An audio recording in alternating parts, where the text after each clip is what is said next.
Oke teman-teman, sahabat YouTube dimana saja berada, berjumpa lagi dengan saya.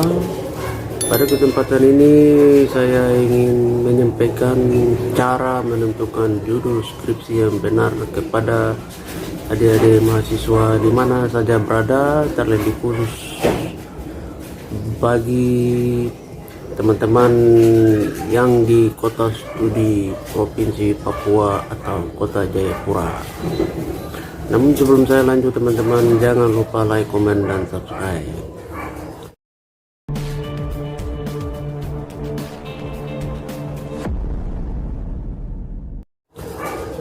Oke teman-teman,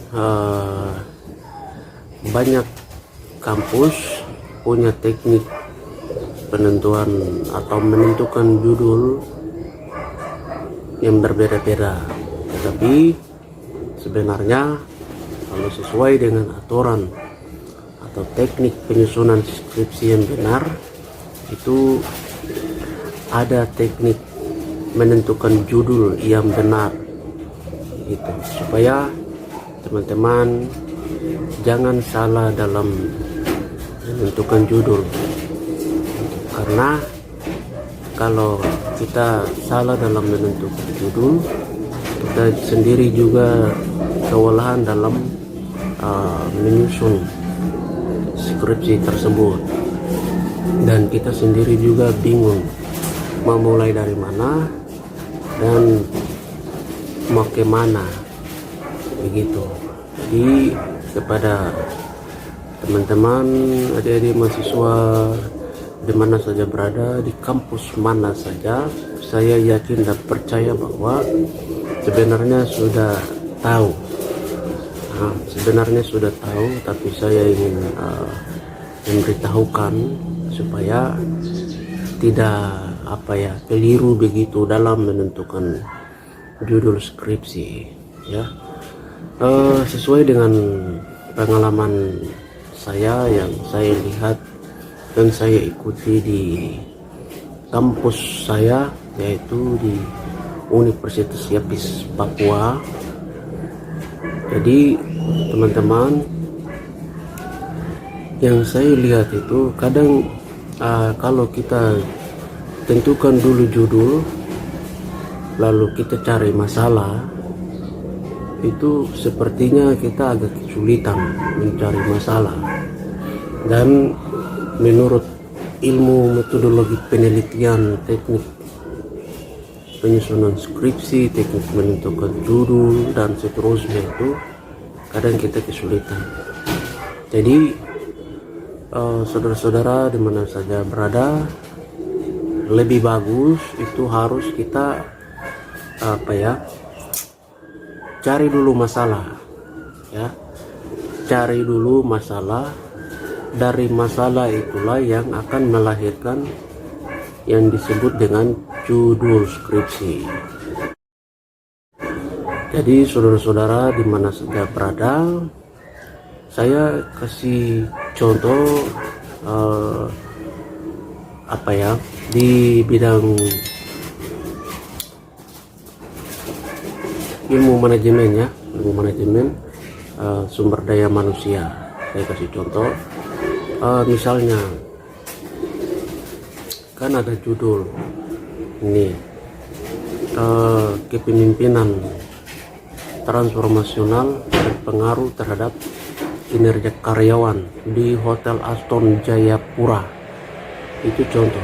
Tapi teman-teman perlu tahu bahwa itu belum, harus cari masalahnya dulu.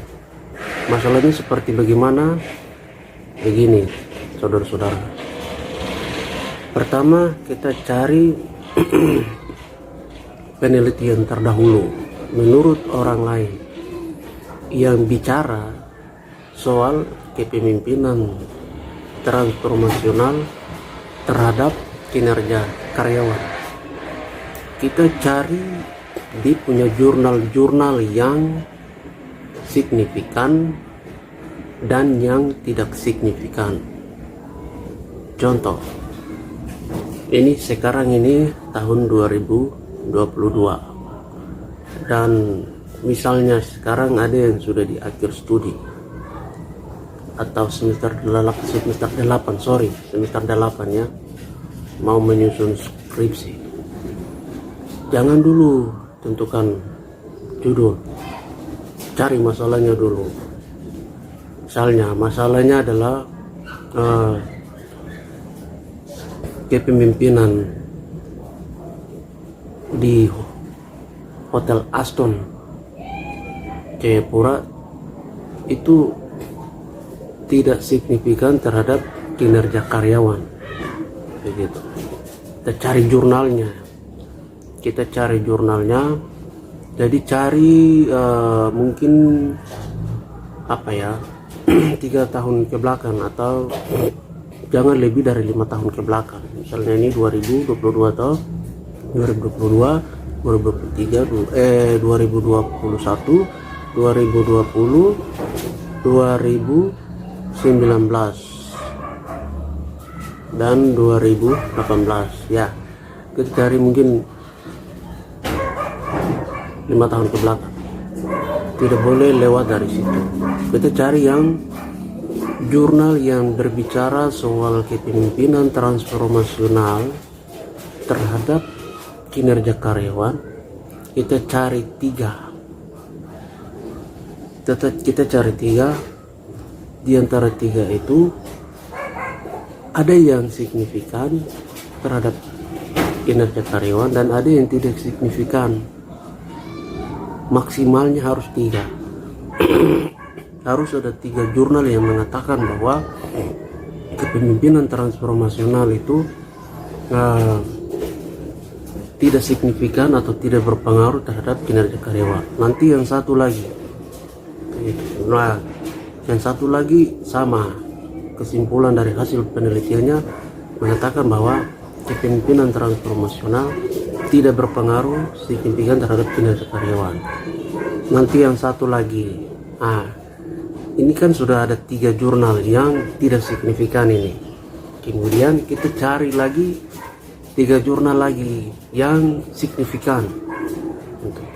Kita cari. Objeknya tidak seharusnya di tempat yang kita mau melakukan penelitian. Objeknya di mana saja, tetapi variabelnya harus sesuai dengan yang kita bisik jurusan kita gitu. Misalnya saya kasih contoh tadi itu tentang manajemen sumber daya manusia begitu. Berarti saya bisa bicara soal kepemimpinan terhadap kinerja karyawan. Jadi saudara-saudara, ini sudah ada 3 contoh yang tidak signifikannya terhadap kinerja karyawan atau kepemimpinan tidak berpengaruh terhadap kinerja karyawan. Kita cari lagi 3 jurnal yang menyatakan bahwa kepemimpinan transformasional itu berpengaruh terhadap kinerja karyawan. Kita cari objeknya boleh di mana saja, tetapi variabelnya sama. Ketika kalau kita sudah temukan ada 3 jurnal yang mengatakan bahwa kepemimpinan transformasional tidak berpengaruh terhadap kinerja karyawan, dan ada 3 jurnal lagi yang mengatakan bahwa kepemimpinan transformasional berpengaruh terhadap kinerja karyawan, itu masalah. Itu yang disebut sebagai masalah.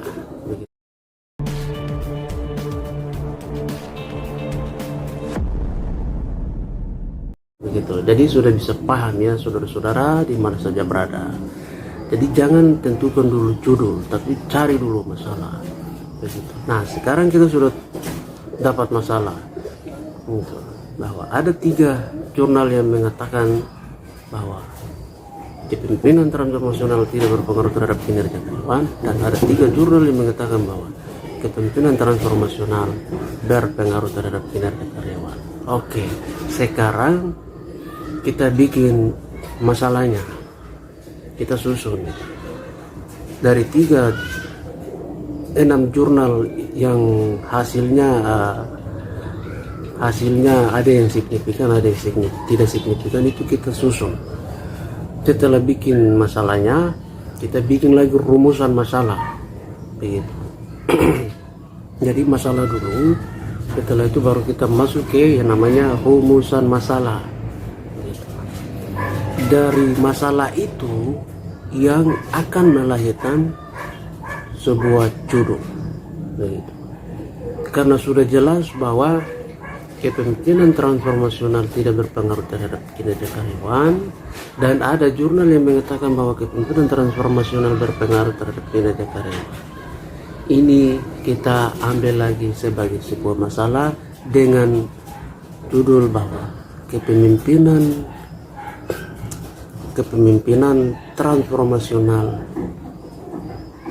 berpengaruh terhadap kinerja karyawan, dengan rumusan masalah sebagai berikut. Contoh, apakah kepemimpinan transformasional berpengaruh terhadap kinerja karyawan? Kedua, apakah kepemimpinan transformasional tidak berpengaruh signifikan terhadap kinerja karyawan? Gitu. Nah, jadi kita bikin dia pengerumusan masalah ke bawah begitu. Ini kan kita pakai teknik yang namanya business gap, atau bukan business gap, sorry, fenomena gap. Kita pakai fenomena gap. Jadi saya kasih informasi ini, beritahu ke teman-teman supaya ikuti perkembangan teknik penentuan judul yang benar. Jadi saudara-saudara jangan sibuk pikir judulnya dulu, jangan. Judul itu gampang. Sekarang kita cari masalahnya dulu. Dari masalah yang kita dapat, maka kita juga mudah untuk menentukan judul skripsi. Oke, saudara-saudara di mana saja berada, jadi kalau itu S1 pakai apa itu fenomena bisnis gitu, atau fenomena gap, boleh begitu. Nah, nanti kalau S2 nya baru bisa pakai apa, reses gap juga sama tapi berbeda sedikit, tidak terlalu jauh dari yang tadi, tapi tekniknya memang sangat berbeda dalam menyusun dia punya skripsi itu. Oke, saudara-saudara, saya pikir seputar informasi menyangkut teknik menentukan judul skripsi seperti itu. Mohon maaf apabila tidak terlalu detail atau tidak lengkap, bisa ditanyakan langsung melalui komentar di bawah. Jadi saudara-saudara, saya kira seperti itu. Jangan lupa like, komen, dan subscribe video saya. Oke, terima kasih. Sampai jumpa.